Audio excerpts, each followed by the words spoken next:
밀렸습니다. 역전됐고요. 위협받고 있어요. 자, 이 기업을 중심으로 글로벌 시장에서 최고의 기술력, 최대 점유율을 보유하고 있는 산업, 반도체가 말이에요. 자, 세계 메모리 시장 점유율 1위, 반도체 시장 매출 2위라는 타이틀은 이대로 무너지는 걸까요? 누구나 알기 쉬운 기업 분석 리포트. 이번에는 명실상부한 대한민국 1위 기업이자 글로벌 반도체 시장을 이끌고 있는 기업 삼성전자에 대해 알아보겠습니다.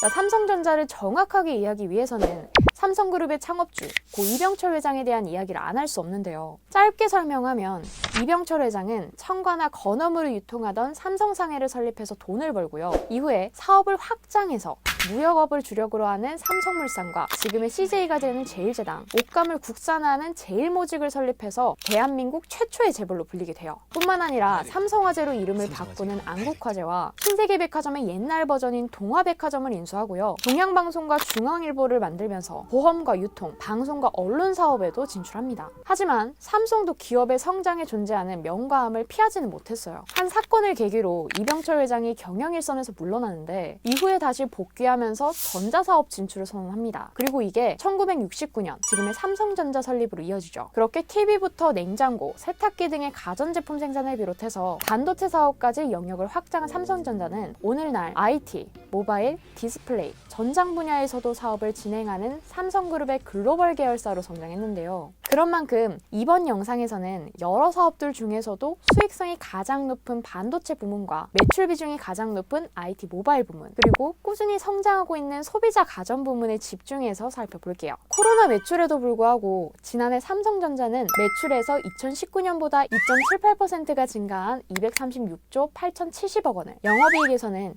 29.62%가 증가한 35조 9,939억 원을 기록했는데요. 결과적으로 매출과 영업이익에서 모두 역대급 실적을 다시 한번 달성하기는 했어요. 하지만 조금 더 깊이, 조금 더 세분화해서 살펴보면 삼성전자는 2019년부터 지난해 상반기까지 부진한 실적을 이어오고 있었죠. 물론 3분기를 기점으로 펜트업 수요와 집콕 효과가 발생하면서 주력 사업들이 실적을 회복할 수 있었습니다. 하지만 4분기에 들어서 성장세가 다시 한번 주춤해요. 이유가 뭘까요? 자, 그 답을 찾기 위해서는 삼성전자에서 가장 높은 수익을 만들고 있는 반도체 부문을 살펴봐야 해요. 일반적으로 반도체 기업들은 제품을 제작하는 방식에 따라서 팹리스와 파운더리, IDM으로 나뉘는데요. 간단하게 차이점을 짚어보자면 팹리스는 애플이나 퀄컴처럼 반도체 설계만 진행하는 기업을 말하고요. 파운더리는 대만의 TSMC처럼 반도체 제조와 생산을 전문으로 하는 기업을 말해요. 서로의 부족한 점을 보완할 수 있기 때문에 팹리스 기업이 설계를, 파운더리 기업이 제조와 생산을 맡아서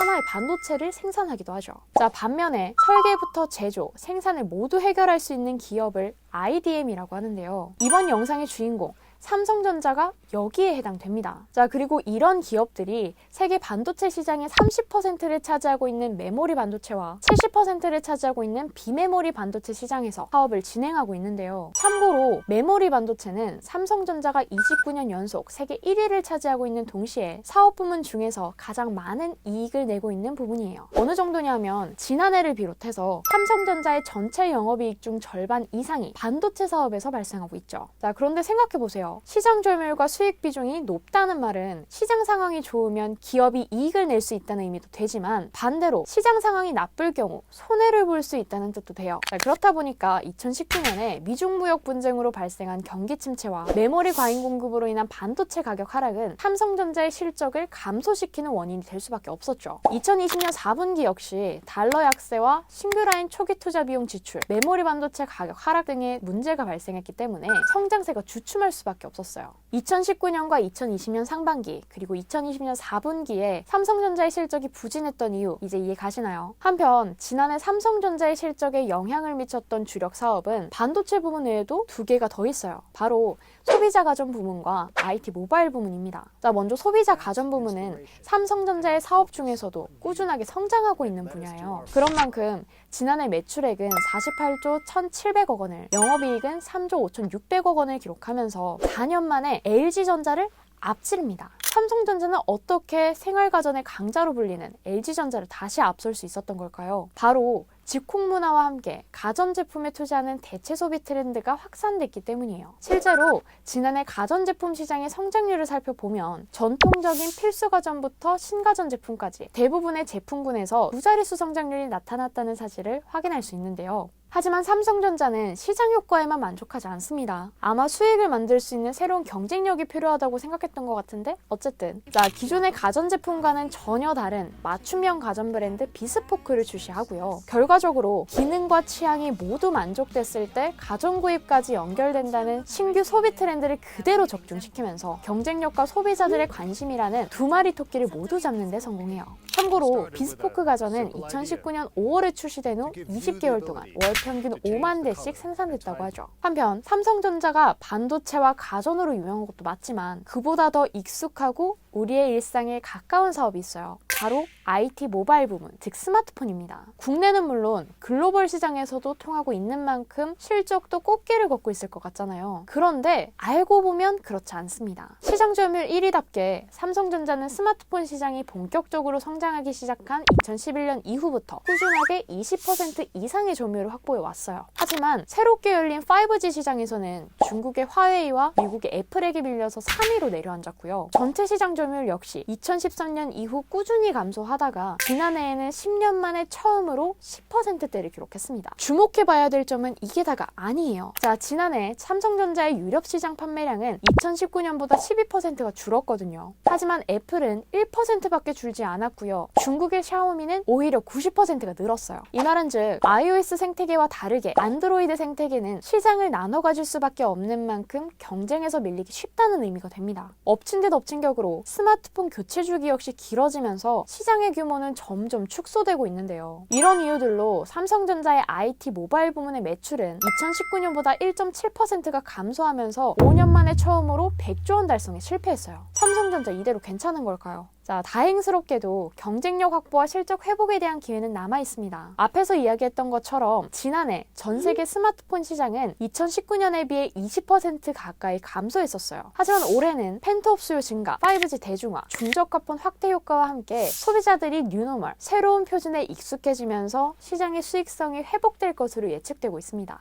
그래서 삼성전자는 프리미엄급 기능을 갖춘 중저가 스마트폰 모델을 새롭게 출시하면서 글로벌 시장 점유율을 다시 한번 회복시킬 계획인데요. 현재 화웨이는 미국의 제재를 받고 있고 LG전자는 스마트폰 사업 철수를 검토하고 있어서 스마트폰 시장 경쟁에 빈틈이 생길 예정이에요. 그런 만큼 과연 삼성전자가 기회를 잡고 글로벌 시장과 국내 시장에서 모두 새로운 점유율을 확보할 수 있을지 지켜봐야 할 것 같습니다. 한편 시장의 회복세가 기대되는 건 반도체 부분 역시 마찬가지인데요. 특히 메모리 반도체 D램의 슈퍼사이클과 가격 상승이 예상되면서 이를 주력으로 하는 삼성전자의 실적 개선 역시 기대되고 있어요. 하지만 한편에서는 반드시 해결해야 하는 문제도 있는데요. 바로 시스템 반도체, 즉 비메모리 반도체입니다. 제가 영상 초반에 반도체는 크게 메모리 반도체와 비메모리 반도체로 나뉜다고 했어요. 삼성전자와 SK하이닉스 등의 기술력을 통해서 우리나라는 메모리 반도체 강국으로 성장할 수 있었지만 시스템 반도체 경쟁력은 상대적으로 취약합니다. 문제는 반도체 시장의 중심이 메모리 반도체에서 두뇌 역할을 하는 시스템 반도체로 변하고 있다는 점인데요. 모바일과 PC에 한정되어 있는 메모리 반도체와는 다르게 시스템 반도체는 자동차부터 가전까지 수요가 굉장히 다양해요. 그래서 2019년을 기준으로 시장의 규모가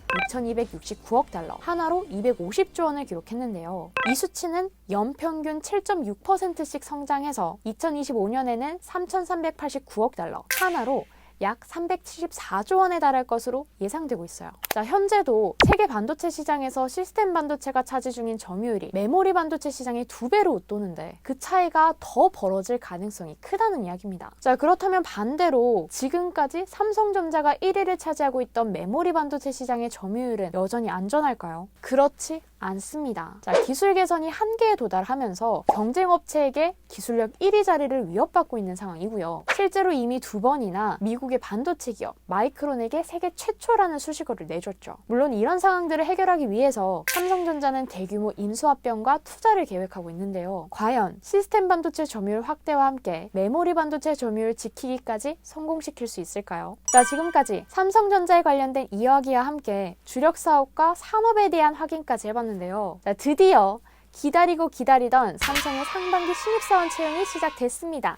알고 계시죠? 자, 그런 만큼 입사를 꿈꾸는 취준생들을 위해서 이번 기업 분석 리포트뿐 아니라 공고남에서도 삼성전자 채용에 대한 A부터 G까지 분석했으니까요. 놓치지 말고 반드시 시청하세요.